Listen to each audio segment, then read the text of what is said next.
without further ado, I would like to, preface this by saying that this is the first ever hot seat. We don't really have a set agenda today, so we just invited Robert, and our main goal today is to kind of borrow his brain and learn a bit more about how he built Tooltester, and how he is succeeding in affiliate marketing. In case you don't know, Robert is the founder of Tooltester.com, which is one of the major review sites. So if you have ever looked up product reviews on like a SaaS product, you probably read an article from Robert or his team. So, and Robert, through Tooltester, he is doing affiliate marketing, and he is also an affiliate marketing partner of GetResponse. So right now, I will ask Robert to introduce himself a bit more. And then after that, you can ask your own questions in the chat. So feel free to ask basically anything affiliate marketing or marketing related. And me and Robert will do our best to answer your questions. So yeah, Robert, after this brief introduction, can you tell us a bit more about yourself and how you started Tooltester and what's the story behind it? So I started Tooltester in late 2009. So it's already been around for quite some time. I'm also 43 years old. So yeah, I have a bit of experience in this space now in SEO and affiliate marketing. And in case you're wondering, originally I'm from Germany. I'm not from Spain, but I live in Barcelona. And that's also where my business is registered, where we have an office, where the team is located. And yeah, it's been a great ride. And essentially, my affiliate marketing business allowed me to make this move to Barcelona and live, yeah, location independent in this great city. So affiliate marketing has been really great for me. As Marty said, there's Tooltester.com, where we review website builders mainly, and e-commerce platforms, and a couple of other tools like SEO tools, for example. And there's also Email Tooltester, which is building the bridge to GetResponse as well, because obviously we are also reviewing GetResponse on Email Tooltester and a lot of other email marketing platforms. And that also has been around since 2012 already. So yeah, also it's got a few years, and yeah, it's been fairly successful. So I'm quite happy with the results so far. I actually read somewhere, we haven't talked about this previously, but I read somewhere that you came up with the idea of Tooltester on a getaway to Asia. Can you tell us about this? Yeah, the original idea was to create a website, to start traveling and create a website with a blog and just talk about my travels and so on. And then I counted, that was back in 2009 when WordPress wasn't really a huge thing yet. And it was still pretty difficult to build a website. So there were things like Blogspot and Blogger and these kind of crappy platforms. And then I started researching, how can I build a proper website? And then I found it was just the time when these website builders were popping up, like Wix and Weebly and so on, Squarespace. And then I thought, okay, cool. So which one is the best? But I couldn't find any good information on the web. So I just started building a little website myself and put the information that I found about them on the website, creating little reviews about the website builders. And then it was more by accident that I stumbled into this reviewing thing. And then suddenly people went to this website and looked up the information, and I suddenly had like 100 visitors, and I was quite per month, I think. In the beginning, I was quite surprised about that, and And then I also, well, I remembered that there's this thing called affiliate marketing. I put a bunch of links on the website, in the reviews.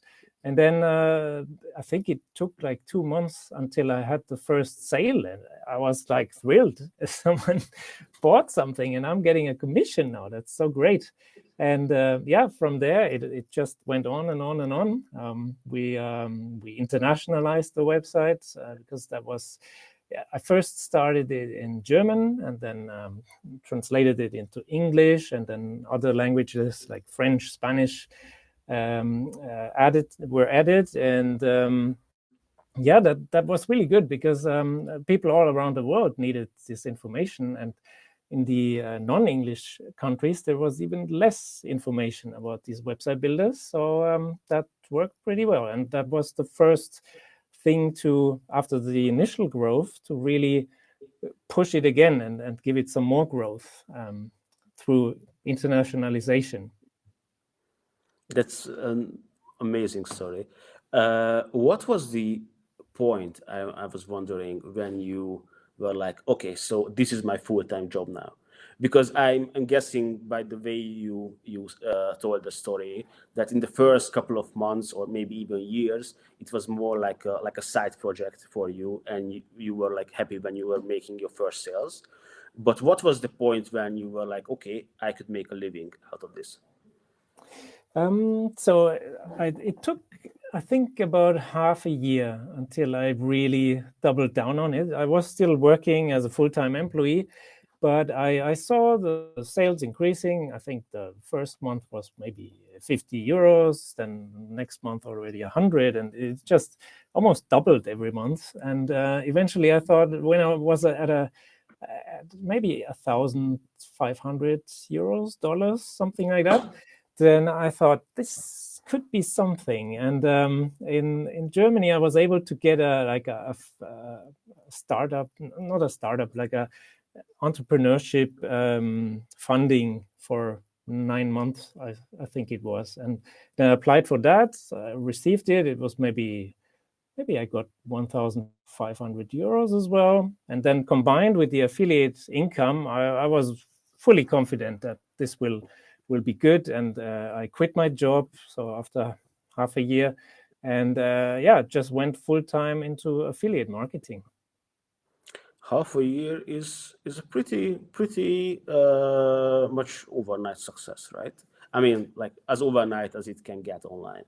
Yeah. But do you think that this like overnight success is still doable nowadays?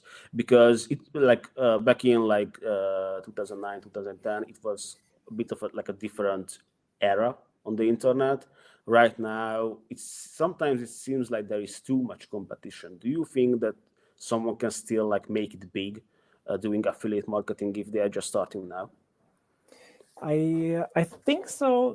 I think yes, it's still possible, but I also think it's probably harder now because, as you say, the competition is really intense. And back in the days, it was really a magic formula that not many people had seen yet. The combination of review content, SEO, and affiliate marketing. Like this is a match in heaven, made in heaven, because it just works together so brilliantly.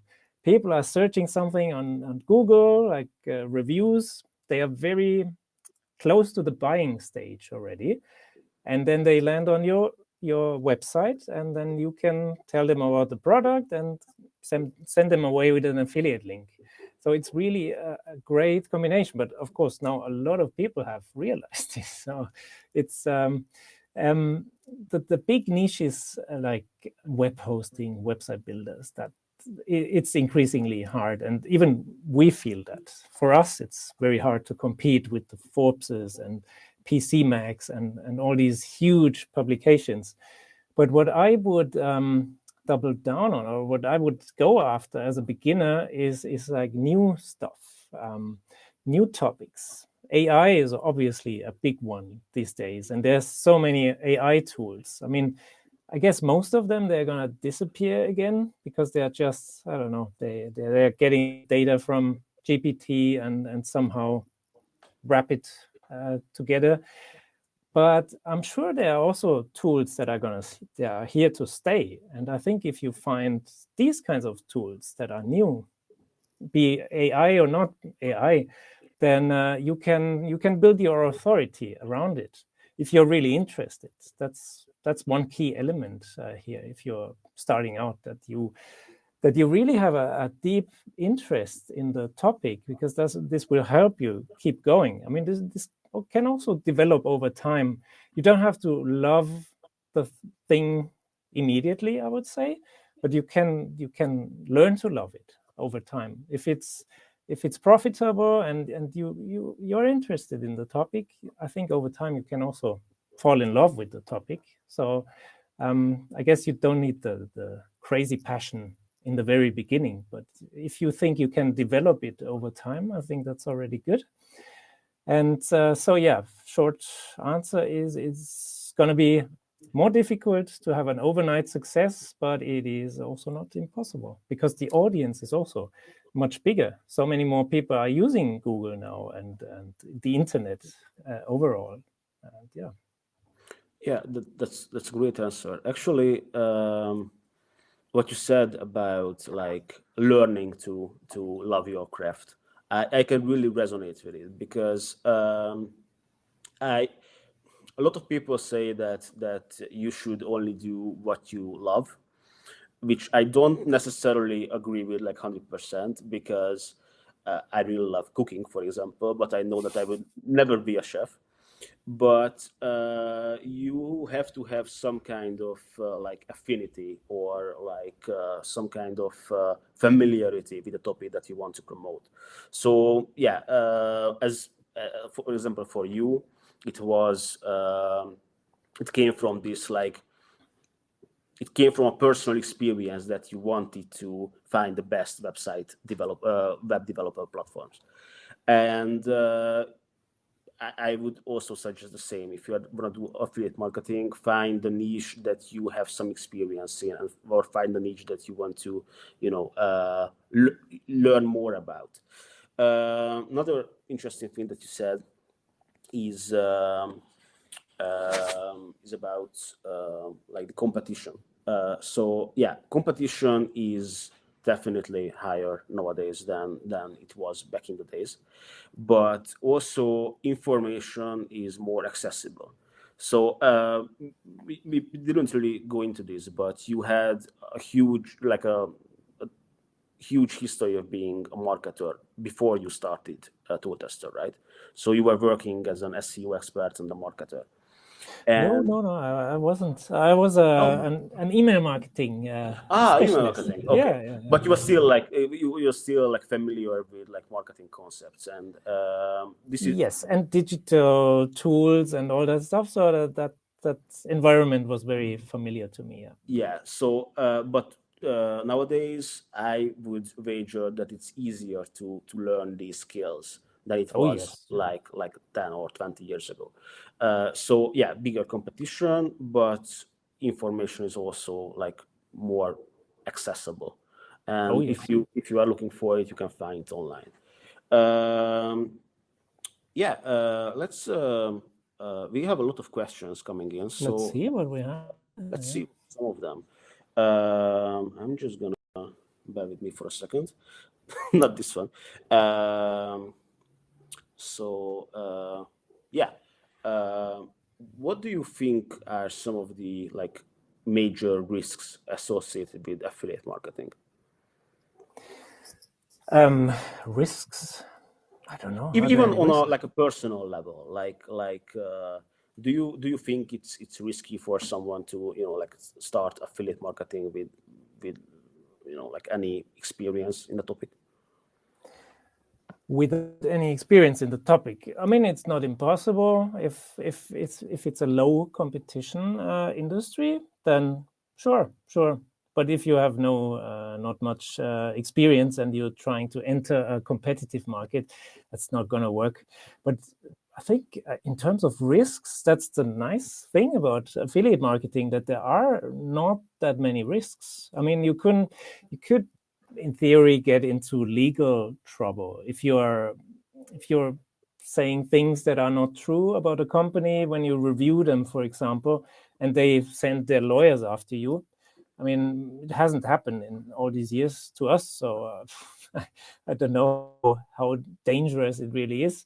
But that's probably true in many industries, though. So if you are like just lying about your products, it's probably not good on the long term.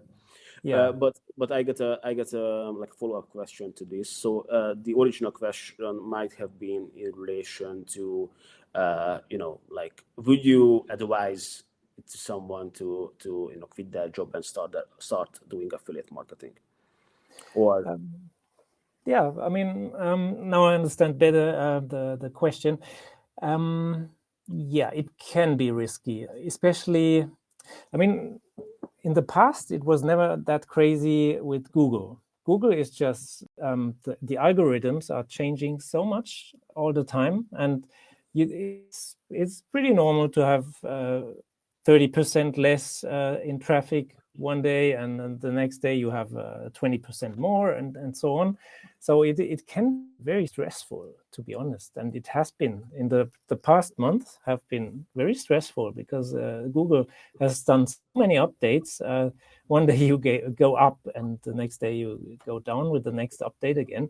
So yeah, if you're just scratching your cost of living, or if you're just earning enough to survive, and then a Google update hits you, that is indeed a risk. So I would recommend to diversify a bit. Maybe you could do some consulting, maybe if you are a specialist in the field, maybe ideally even related to your affiliate income or what you do as an affiliate. Then you can that also allows you to get more experience. An example would be for email Tooltester. We offer consulting services for email marketing, helping companies getting started with email marketing. So you can complement your income, your affiliate income, a little bit. That would be one way to decrease the risk. But yeah, so there is a certain risk if you are under a certain income level that you can't easily lose it. Then that is a bit of a problem. Yeah.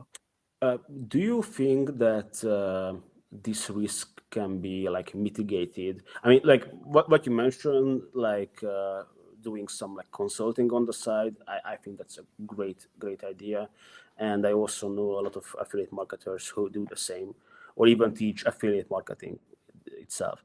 But for example, like I was wondering that maybe that.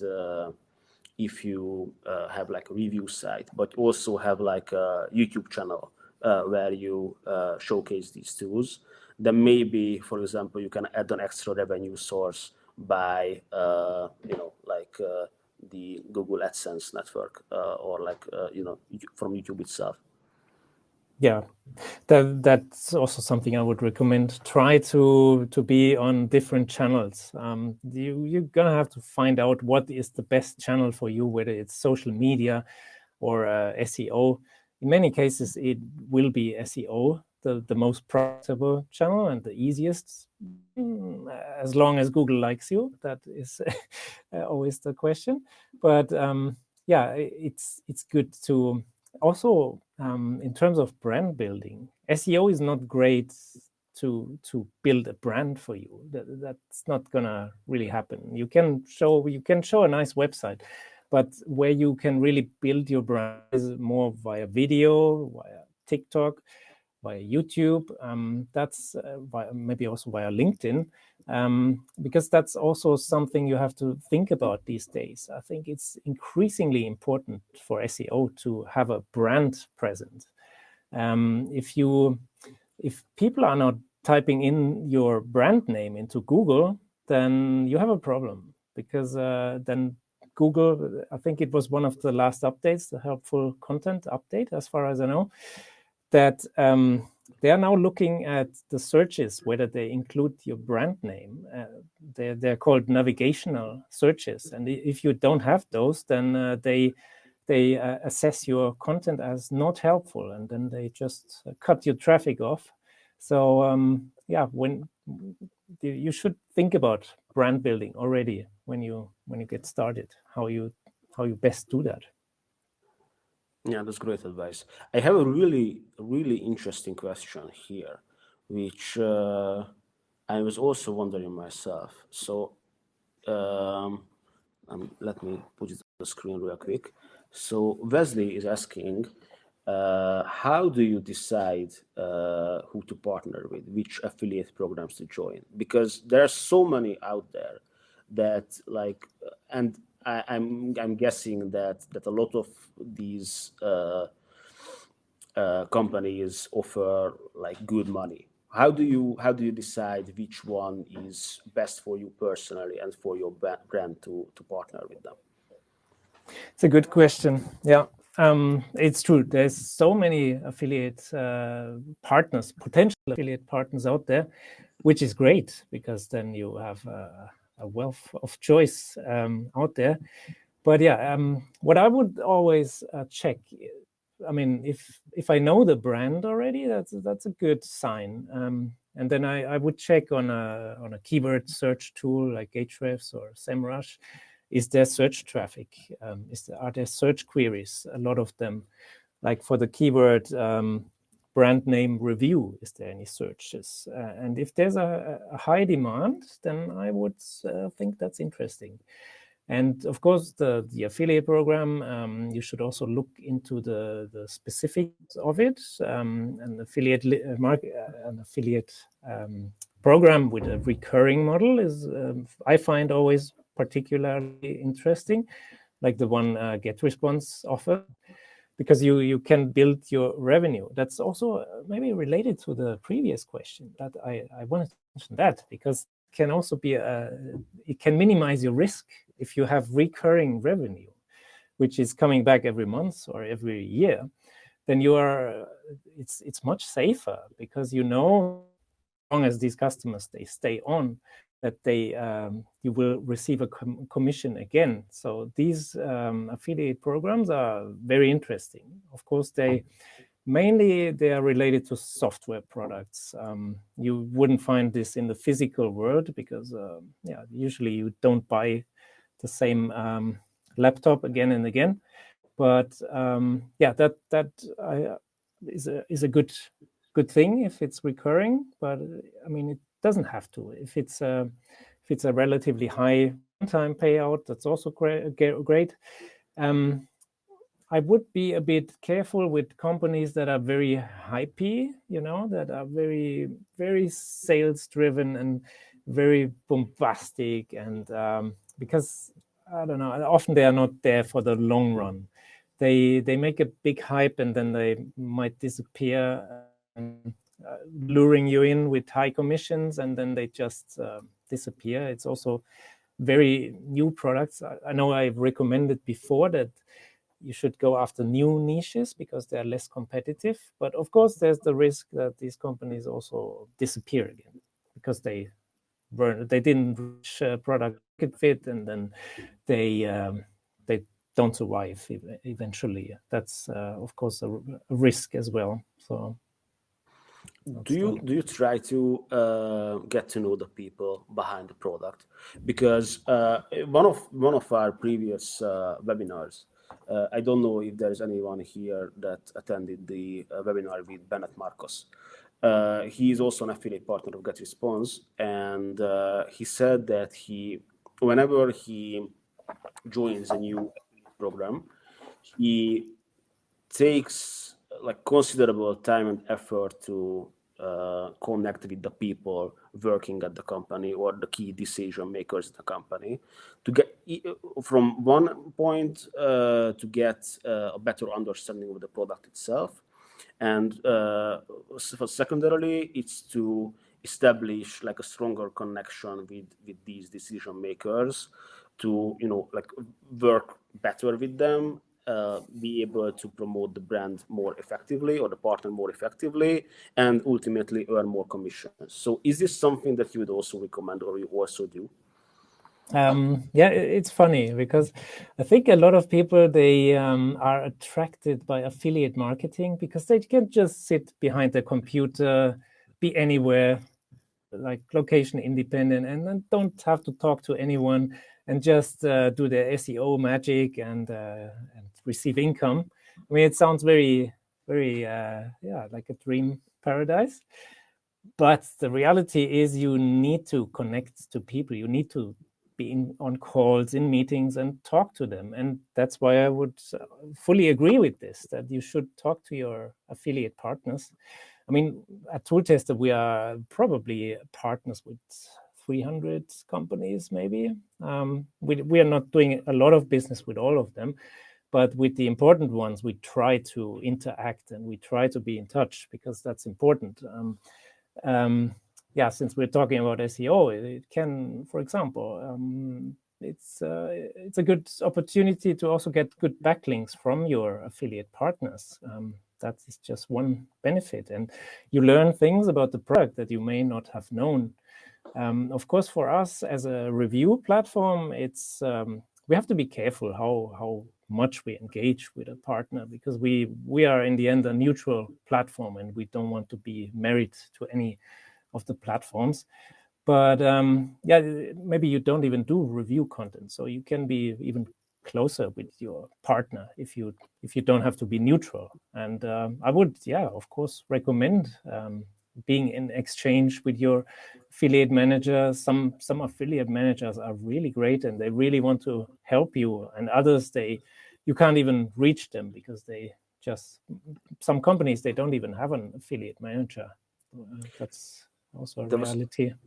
There was something you mentioned that is really interesting to me, like the duality of it.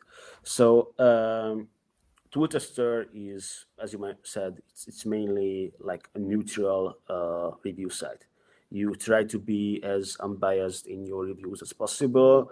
You try to, so your goal with the whole site is to provide accurate and truthful reviews.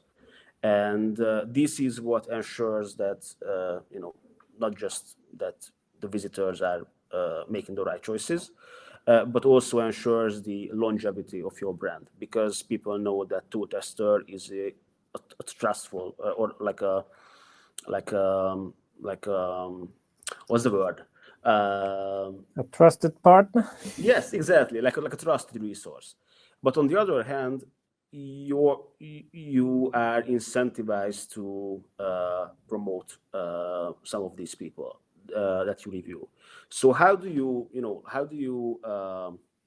make the balance? How do you connect these two in your business? You know what I'm asking, right? So the money aspect and like staying real, I guess. Yeah. The good thing for us is already that pretty much all the companies have affiliate programs. There are very few that don't have an affiliate program. So that's already very helpful, because we don't, it's easy for us. We can just promote the best tool and don't have to look so much about the money aspect. Of course, if there's an affiliate program that's slightly better than us, we could of just create more content around a certain provider that is paying more. So in our blog, we could write more about this company without changing the rankings for them. Like the rankings, they are undebatable, because we rank them by their quality, but the amount of content you create, that is something else, right? And I mean, I see it a lot in the space, that people are tempted to promote certain brands that pay the most. You see it again and again, but my impression is that they are, over the long run, they are going down with their rankings, and it's just harder for them to compete, because eventually, people they see through it. If you're only after the money, then that's, I think, in the long run, it's not gonna work. Yeah, you're basically like trading your credibility for money if you do the like the dishonest route. Yeah, I completely agree with you. And it's great that as you said, that most of these major brands have affiliate partners. So you are not really incentivized to promote one specific one within like a niche or a cluster, because all of them have their own affiliate programs, and you just basically associate yourself with the one that is best as a product, not which. Yeah. So yeah, that's really great. I have a quick question here from let me put it on the screen. Nelson is asking, what do you think of ClickBank? Is that still a thing? I mean, I have. Okay, so here's your answer. I mean, I know the name, and I think it was for things like digital content, ebooks, and so on. Yeah, like monetize your traffic stuff. Yeah. Yeah. I thought it was big like 10 years ago, maybe even longer. But I haven't really had any contact with ClickBank recently. And I also never worked with ClickBank, to be honest. So I can't say a whole lot about it. Yeah, correct me if I'm wrong, Chad, but Nazon, please type in if I'm getting this wrong. But so ClickBank is basically like a network of many affiliate programs, right? So you are not just joining like one specific program, but you are joining like multiple, I think, with ClickBank. But I thought it's maybe to sell your ebooks, and if you want to promote an ebook, then you can also have affiliates promote it, I think. Yeah, Nazon is right saying that. Yeah, so it's pretty much what you said. Yeah, I mean, Okay. like this is also what I believe in, but I think this sentiment is shared by Robert as well, that it's better to go after like individual affiliate programs than to just like join one like all-encompassing network. You have a better understanding of the products that you promote. If you join like individual programs, you have better control over who you are promoting in a way. So yeah, I would suggest going with like joining these individual affiliate programs. But we don't have like enough information on ClickBank, unfortunately, to give you like a more in-depth answer. I've seen an interesting question here. Yeah, this is a long one. Oh, sorry, I'm not. It was. Sorry about this. I'm just fumbling. Yeah, this one. So, how do you avoid the shiny object syndrome, even when you are not seeing any conversions? I know many people jump to different things, but I want to tell them to stick with one and get good at it. But it's as if they need to be convinced to do so, asks Jayden. Yeah. Shiny object shiny object syndrome is a real thing. Twister, yeah. It is true. It is a thing. Yeah, it's very tempting to jump after the next product, but I mean, you have to look at the raw data. If you're receiving traffic to a landing page and people, maybe they sign up and don't convert, or maybe they're not even signing up. I mean, after a while, you probably have to realize that the product is maybe not the right fit. You can only try it so long. So it's probably not completely wrong to try different avenues and then find the one that really works. And once you have something working, you should really double down that and go after it. But especially in the beginning, it's maybe not the best, and maybe not the worst idea to start different projects and just see which one sticks. Yeah, that is true. And also what you said about data, that I really, so I worked as a digital marketer for almost 10 years now. And I've seen in many of my clients and many companies that I've worked at that not GetResponse, but some of my previous employments, that people were making decisions based on gut feeling, which like might be beneficial for the short term or when you are just getting started. But when you start like seeing results, you should really look at the data. And if the data is saying that this is working and this is not working, don't go with the one that's not working just because it's cooler or it sounds easier.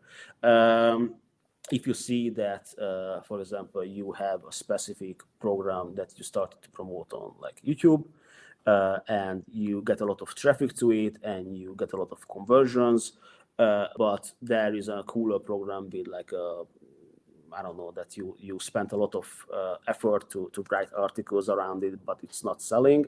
Yeah, it might be better to go with the one that works. And for that, you definitely need to have a system in place where you are able to analyze the data you have. Like ideally, you would analyze everything, like from the number of people who visit your website, how many people sign up, how many people download your lead magnet, how many people watch your YouTube video, who are these people. So you should really dig into the data, and obviously you should use like Google Analytics and similar tracking tools that help you make sense of this data. Yeah. Okay, we have a really specific question, which is from 𝗥cie𝗯𝗲𝗿𝗱. I'm not sure if I'm pronouncing it right, but he's asking, they're asking, what is the best channel to promote affiliate links? Now you mentioned that your like main thing is SEO, right? So you basically write content around, you write these reviews, you write content, and you rank for this content, and you include your affiliate links in these content pieces, right? Yeah, that's correct. Yeah. So yeah. Yeah, but you can also do the like social media route, or you can create like a landing page and a lead magnet, and maybe like sell them your affiliate product through like an email series. So there are a lot of like different ways you can go about this. We actually have a pretty good article on the topic, so let me just link it here in the chat. Another way might be recording a video and putting the affiliate link in your YouTube description. That's another way. Yeah, there is no like one size fits all solution. There are like multiple avenues. You need to find what works the best for you, unfortunately. So, and it's probably going to involve a lot of trial and error.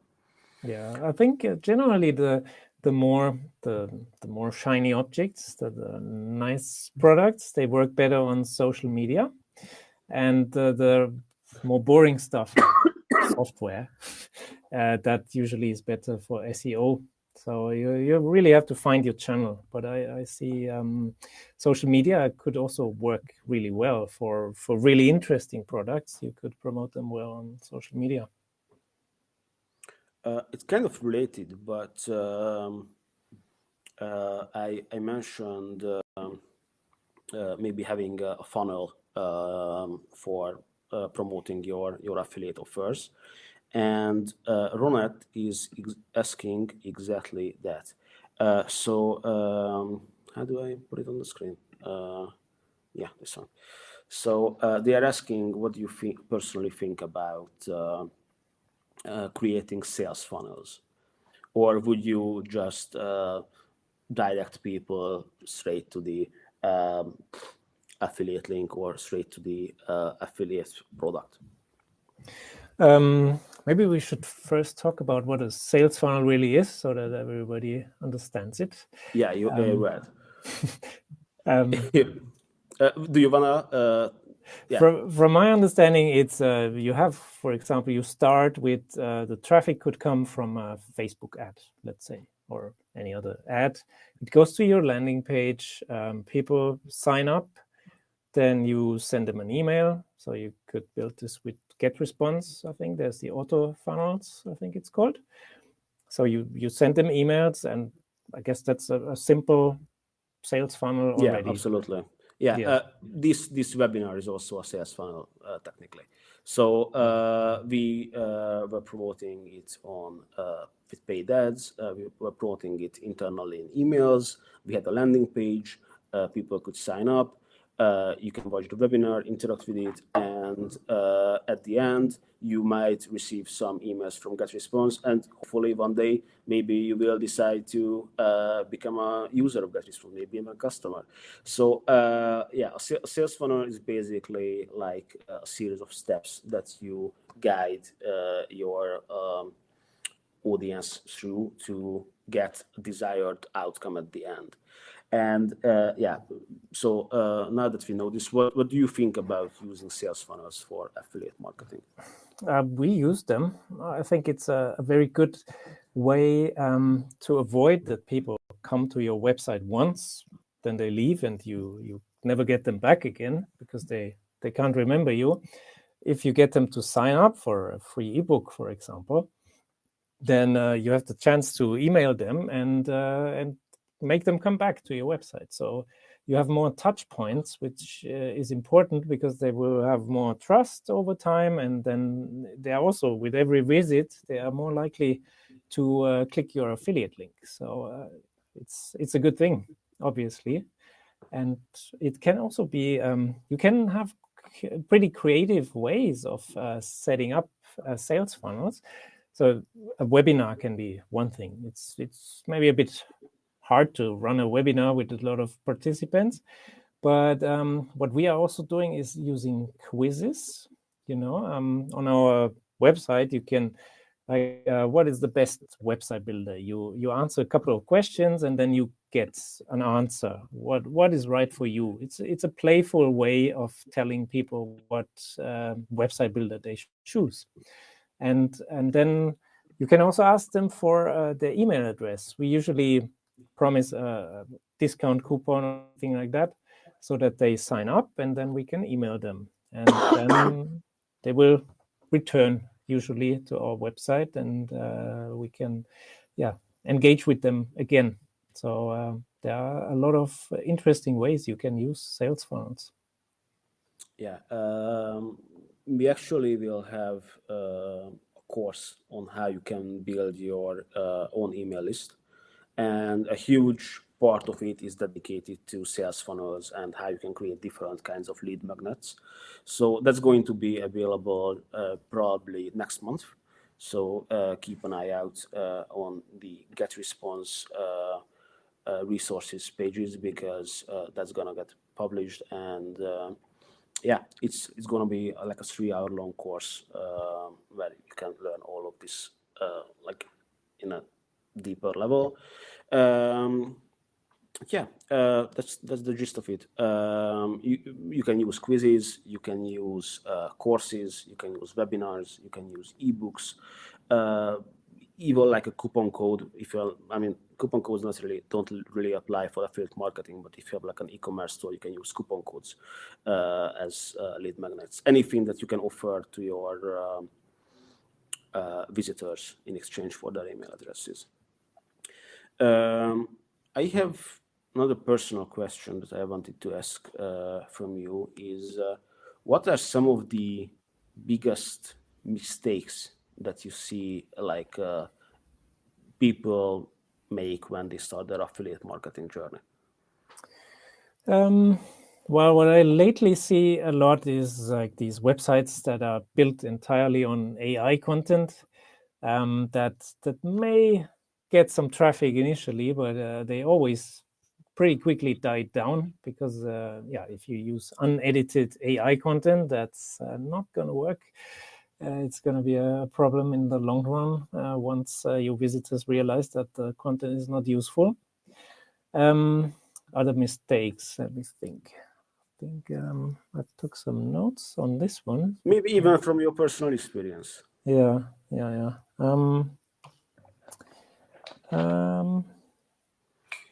So you say not building an email list. Yeah, that's a good one. Yeah. That's a good one. Yeah, you should really start as soon as you can. And what I always hear is that, yeah, but email marketing, I don't have a list, which is not necessarily a problem if you have a sales funnel type of thing that you make them sign up and then you send them an autoresponder, automatic emails in a sequence. Then you don't need a huge list before. So very good tip about email marketing. Other mistakes, yeah, I guess already mentioned, just focusing on one channel, SEO, and then Google stops liking you. That is a bit of a problem. Don't put all your eggs in one basket, essentially. Yeah. Also, I mean, that's maybe a bit of an advanced thing, but related to brand building. Once you enter a market, ideally, you should already think of some kind of story, because once you get bigger, you're gonna need this story to build your brand out. And if you start your affiliate marketing journey just because you want to make a quick buck, then it's not gonna resonate so well with people. Instead, a story because you are really interested in a topic, or you have some passion for it, or any other personal connection is going to help you build a really consistent story that resonates with your audience, and also, once you're really big, possibly with journalists who might write about you. So that, yeah, it's an advanced thing, but if you can already bake that into your brand and your business, then the sooner you can do that, the better. Yeah, that's a really great advice. So basically, just like you are saying, to create a brand identity early on, right? Like, yeah, something that people can recognize and you can build upon later on. Because then you get these sweet searches for your brand name, and then Google thinks, wow, this is an important website. We need to rank it high. Related to email marketing, they're asking how we know that who is interested in affiliate marketing, where and how we get their email addresses. So I'm not sure I understand this question right, but I think they are asking about how to make them sign up for something. Yeah, it's what we discussed previously about like lead magnets and creating funnels. But you need to offer them something useful in return. Otherwise, they're not going to give you your email address. Yeah, it has to be an even trade. Yeah. And especially today, because this is something that we have also. I'm just linking it in the chat that on the GetResponse resources page, there are a lot of like different ebooks and past webinars, and a lot of them about building your email list. So you can start there, and maybe when we launch our list building course, then maybe you can take a look at that. But yeah, where was I? So I kind of lost the train of thought. I think there was also an interesting question about where to get started, like resources on affiliate marketing. Oh yeah, you're right. From Jayton. Let me put it on the screen. Yeah. Yeah, so they're asking if there are any books or resources that you personally recommend or suggest for learning more about affiliate marketing, self-improvement. So the one problem I have is I have twin kids at home, and that's why I can't read any books anymore. So the books I read, they are a bit old, like the 4-Hour Work Week from Tim Ferriss is a good motivational book to get you started and to think about how you structure your business so you can be location independent and you automate a lot in your business. So I really liked this book back in the days, but maybe there are better ones now. I don't know. Specifically about affiliate marketing, I like to listen to the podcast of Authority Hacker. I'm not sure if you know it, Mate. Yeah. I think I listened to one or two of their episodes. I'm guilty. I don't really listen to podcasts, even though we are basically doing one right now. But from what I've heard, they are pretty major. Yeah, I'm a bit jealous because they have built a nice brand, which is probably very useful for them, very helpful. But I think they have also these beginner courses. The podcast might be a bit more advanced, so not geared towards total beginners, but I think they are good. I think Matt Diggity also does some pretty good affiliate and SEO related videos on his YouTube channel. So that is one you could check out. And I think I don't know many more. Maybe one on like self-improvement or like mindset, if you read these kind of books. Yeah, good question. I used to read that kind of stuff, but it's a long time ago. So I think there was a good Start with Why, I think. I've seen this one, yeah. It's about the purpose of your business and overall, like the purpose that you.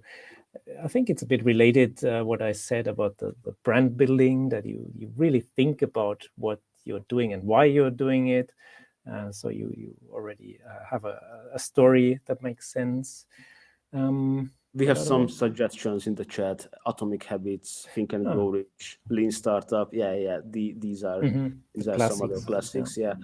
What I would also recommend is I'm probably gonna butcher the pronunciation. Ikigai, I think.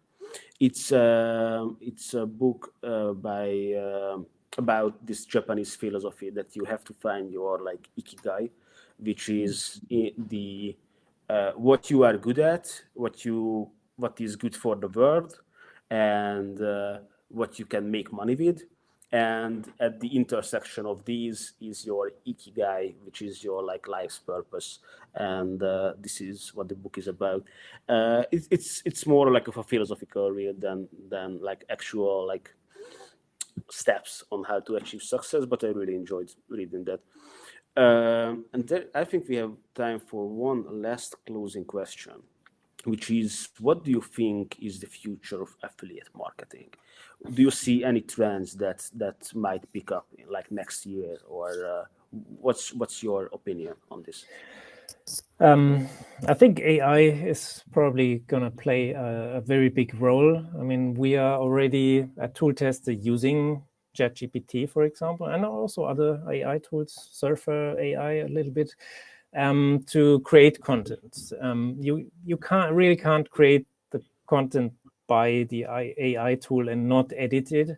You have to do some heavy editing, and you have to be smart with your prompting, that you get really good results, but that can really speed up your content production process. And I've heard that from many other people that that really is an efficiency booster. So AI is definitely one big trend. And I could also see that maybe people are using more these AI type of chatbots on their websites. I already see it on some online stores that they are using GPT-powered chatbots. We tried it at Tooltester. It just the chatbot was just inventing things, which was really terrible. So you would ask a pricing question, and I really tried to train it on our website's data to have the correct information, but it still would invent stuff. So that didn't go so well. But I think that's only a matter of time that it really gets better. So these AI bots, definitely something that probably you will see on many more websites. Other trends. I think many of the things I already mentioned, that you have to invest more in branding if you want to be a successful affiliate. Don't just hide behind your desk. I mean, if you hide behind your desk, you you still need to join meetings and switch on your camera to be somehow present, like we are now. That will help your brand building and visibility. Also, personal branding is probably also a thing that is beneficial if you want to be successful. Let me see. And I think non-Google traffic are becoming more important because Google is just such a tricky beast these days that you can't always fully rely on getting traffic from Google for free anymore. It could also mean that you invest in paid ads, which are more predictable, much more expensive, of course, but also much more predictable. Otherwise, what I like is doing sometimes things that don't scale. I mean, usually people would say, like, do things that scale, and SEO that scales. Once you rank for something, you get so much traffic and it's so easy. But sometimes the things that don't scale, like offering consulting, and by offering consulting, you gain knowledge, you gain more insights, and you can improve with these insights. You can improve your affiliate content if you write reviews or whatever content you write. You have more experience, and I think sometimes these things that don't scale, they can be very powerful for your content.